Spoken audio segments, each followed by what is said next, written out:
कक्षा 9 की समस्त विद्यार्थी जो कल लेसन पढ़ाया जा रहा था उसके आगे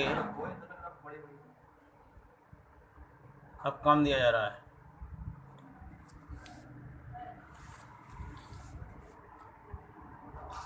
देश इस समय कितने राज्यों एवं केंद्र शासित प्रदेशों में बटा हुआ है?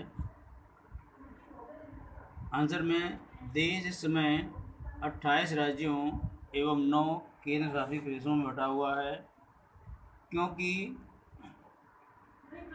31 अक्टूबर 2019 से जम्मू कश्मीर को 2 केंद्र शासित प्रदेशों में विभाजित कर दिया गया है। अगला प्रश्न है, क्षेत्रफल की दृष्टि से भारत के सबसे बड़े तथा सबसे छोटे राज्य का नाम लिखिए। आंसर में क्षेत्रफल की दृष्टि से भारत का सबसे बड़ा राज्य राजस्थान तथा सबसे छोटा राज्य गोवा है। अगला प्रश्न, भारत के किन्हीं 4 प्रांतों के नाम बताइए जिनकी सीमाएं दूसरे देशों के साथ लगती हैं।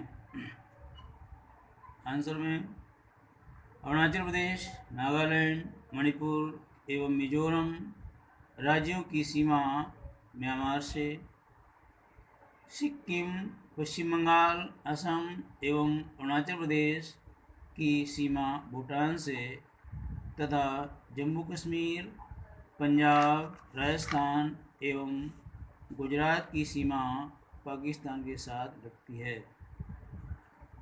अगला प्रश्न है, भारत की उत्तर दक्षिण तथा पूर्व से पश्चिम विस्तार कितना है?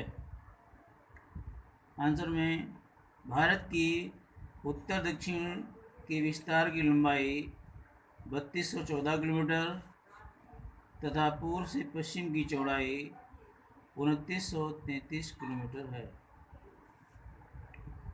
अगला प्रश्न है, भारत की स्थल सीमा एवं तट रेखा की लंबाई कितनी है?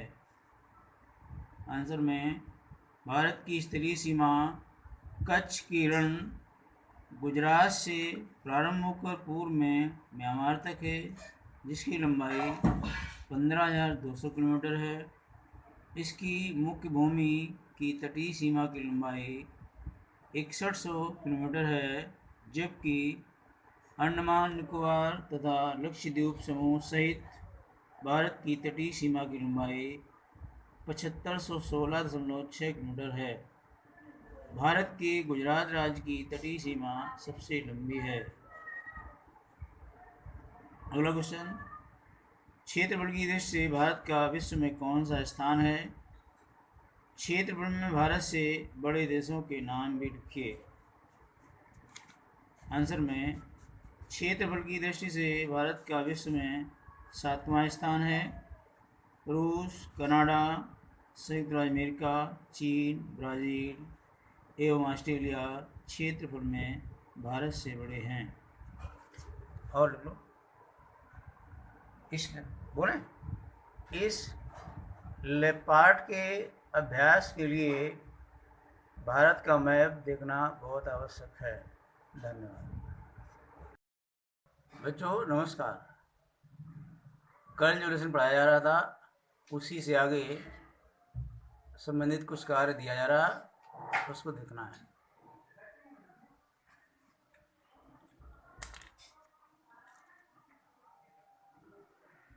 बहुउद्देशीय नदी घाटी परियोजनाओं से आप क्या समझते हैं? इन परियोजनाओं के प्रमुख उद्देश्यों एवं हानियों पर प्रकाश डालिए। आंसर में जिन नदी घाटी परियोजनाओं के द्वारा एक साथ अनेक उद्देश्यों की पूर्ति होती है उन्हें बहुउद्देशीय नदी घाटी परियोजनाएं कहा जाता है। भारत के प्रथम प्रधानमंत्री पंडित जवाहरलाल नेहरू ने इन्हें आधुनिक भारत के मंदिर की संज्ञा दी थी, क्योंकि इनके द्वारा देश के सर्वांगीण विकास की रूपरेखा तैयार की जाती है। हेडिंग है लाभ अथवा महत्व अथवा उद्देश्य।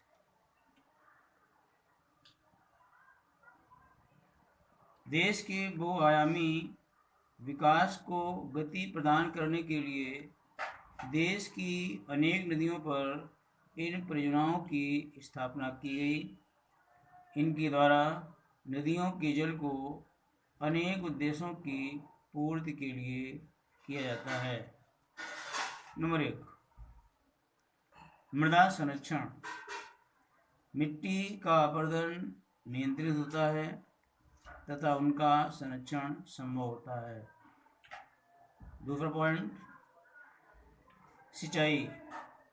नदियों में बांध बनाकर विशाल जलाशय में जल एकत्र कर नहरें निकाली जाती हैं, जिनसे शुष्क क्षेत्रों में पेय तथा सिंचाई जल की आपूर्ति की जाती है।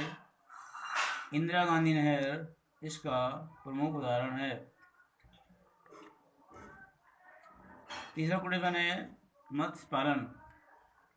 जलाशयों तथा तालाबों में मछलियाँ पाली जाती हैं। मछलियों के उपयोग से भोजन में प्रोटीन की पर्याप्त पूर्ति हो जाती है तथा बिक्री से आर्थिक लाभ कमाया जा सकता है। चौथा क्वेश्चन है बाढ़ नियंत्रण। नदियों पर बांध बनाकर इन परियोजनाओं से बाढ़ नियंत्रण संभव हुआ है।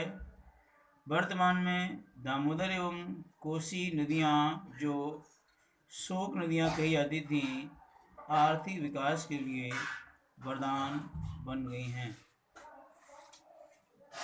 वनीकरण। नदी घाटी क्षेत्रों में वृक्षारोपण किया जाता है, जिससे न केवल वन उपज की प्राप्ति होती है बल्कि पर्यावरण में संतुलन भी बना रहता है।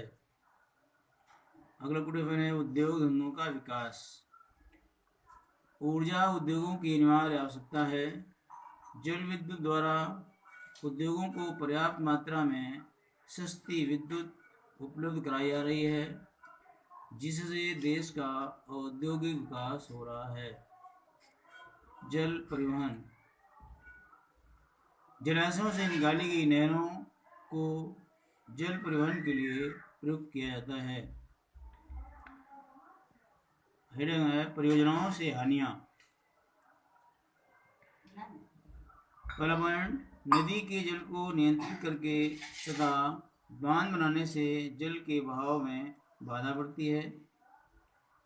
बांध के कारण नदी कई खंडों में बढ़ जाती है, जिससे जलीय प्राणियों के प्रवास में बाधा पड़ती है। यदि बाढ़ के मैदानों पर जलाशय बनाए जाते हैं तो वहाँ की वनस्पति नष्ट हो जाती है। लास्ट पॉइंट में, बाढ़ों को रोकने के लिए बनाए गए बड़े बड़े बांध भारी मात्रा में अवसाद जमा हो जाने से बाढ़ों का कारण भी बन जाते हैं। शेष अगले दिन।